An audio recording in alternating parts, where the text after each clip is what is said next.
I was talking with a group of people some time ago, and one sprightly young woman brought up the notion of removing books from schools and libraries that do not conform to the modern way of thinking, or today's correct or awoken mindset.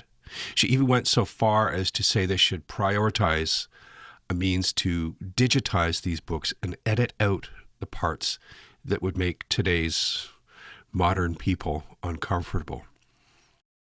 And her peers largely agreed with her, though not one of them could name a single book that they would like to see removed or edited.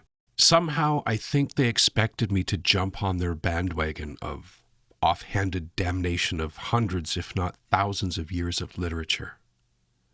But I wasn't going there. During a long commute last week, I started to draft one of those retrospective I woulda, shoulda, coulda said lists. And although at the time I made my thoughts known, clearly, part of me needed to write this down to organize and hopefully understand their motivations as well as my own position better. So following is a bit of a cathartic writing session, but one which I allowed to take a few turns into other social commentary. I'm not trying to brand myself as some kind of self-help guru or someone whose crown shines brighter or whose clothes bear no stains. It's just how I feel. It's wonderful to do. You should try it. After this next little bit, we're going to go audio only, so you don't have to look at me. And I'm going to introduce a bit of music that I make to go in here as well. So if you care to keep listening, I'd love to know your thoughts as well. Please leave a comment if you're into that kind of thing. And here we go.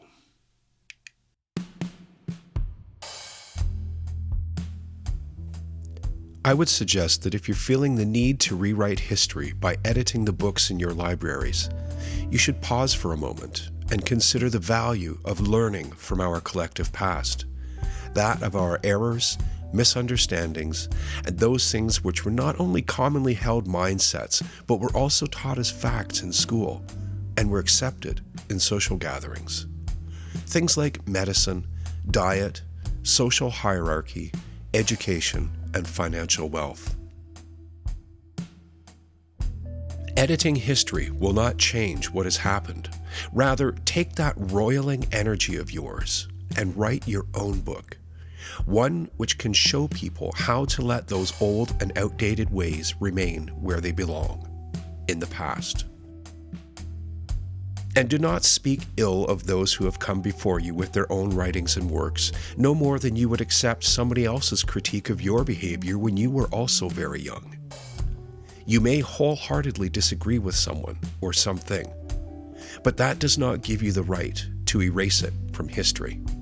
You will be robbing someone else of the opportunity to learn from that mistake. I will leave it thus.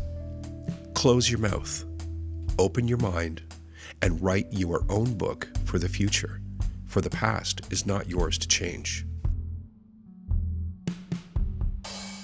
We are very brazen and unrelenting in our ability to judge. Who among us has not judged, assessed, sized up, or assumed something about a perfect stranger we know nothing about? Indeed, the term perfect stranger is just that. Each of these new people you meet, or have yet to meet, could or should exist in a certain level of perfection. This is the innate heart sense, the godliness, that which we all know on some secret level to be true. That wonder within us being tainted by our mind. Oh, you're an atheist and you don't believe in the possibility of the state of godliness? That's fine. Let me put it this way. Let us call it a state of being open to believe that everyone is inherently good. Not only in some forgotten corner of their mind, but at their core. Their mind, their method, and their means may not look like it, but we should believe that everyone is inherently good. Now, when I say good, I don't use it as an analog for the term adequate or satisfactory, but to be exactly what it is: goodness motivated by nothing more than to be an honest service for each other's certain well-being and flourishing. But there is a certain thing which brings this lofty and godly goal to a grinding halt. Can you guess what it is? It's our eyes and our ears, which may gaze upon said perfect stranger and relegate them to the recycling bin in our thoughts because of the clothes they're wearing. We will flippantly condemn them for something we think they are doing or saying because we don't like their tone, their voice, their appearance, or the music coming from their car. Think on this for a moment. Are you innocent of this type of judgment? Truly innocent? A wise man once said, "Let he who is among you without sin cast the first stone." This was a very different situation in a very different time, but the intent behind the message should still ring true. Judge not, lest ye be judged.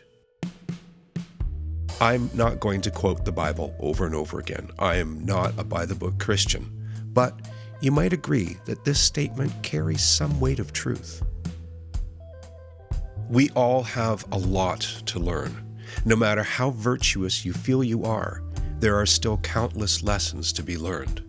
Until we have lived in each other's proverbial shoes, we will always be ignorant to some degree. But we must not view that ignorance as a deficit or a failure, but rather come to look upon it as a hunger of the mind, heart, and soul. We should want to understand. We should want to be fully filled. We should want what is truly best for one another. But we don't. Whether our ego places our priority above another, our virtuosity above another, the strength of our convictions above one another, we should still want the best for each other. But then again, we don't. A recent social media outrage revolved around one singer's thoughts on how sometimes money got via social assistance is wasted. This was one line in the song, which was otherwise a very pointed and very honest portrayal of the plight of the common working man. So rather than laud him for his outcry and plea for justice, the whole thing was relegated to the waste heap of social media rejection because of that one line. But have you yourself not seen someone you would assume is receiving social assistance, that free money? Someone maybe homeless? Or a teenaged girl with her saggy pants boyfriend pushing a baby carriage down Main Street? Someone wearing shabby clothes? Perhaps they're intoxicated or on drugs. And if you see any one of these people with an iPhone in their hand, suddenly your back goes up about how your tax dollars are paying for their phone or their alcohol. You have, and you will, and you'll do it again and again. If you said you've never done that, you're lying. And lying to yourself is far worse than lying to someone else. Remember, judge not, lest ye be judged. So then, how unfair was this song's lyric when the singer just said what you have thought once before, if not 1,000 times? Will you guard yourself against thinking like this in the future? It's very hard to do. The highway of virtue signaling runs fast and furious these days, and so many so willingly condemn almost everyone and everything to stay aboard the bandwagon of social media virtue. These people define themselves by the memes they share, because that is what seems to be their principal motivation in using any social media now. They let someone else's thoughts replace their own, and can offer little more than derisive comments when facing something they do not agree with.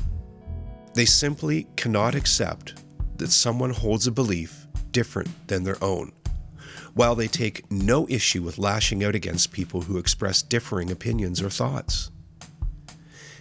Instead of a conversation, they look for confrontation, and that gets us all nowhere, and fast. To go back to the opening comment about rewriting a history that we do not agree with, I still believe the best approach is to construct a new narrative, an actually honest one, a narrative of absolute candor. Are you willing? Are you able to be that honest in the interest of a better world for all of us? Are you able to be that honest in the interest of a better world for all of us?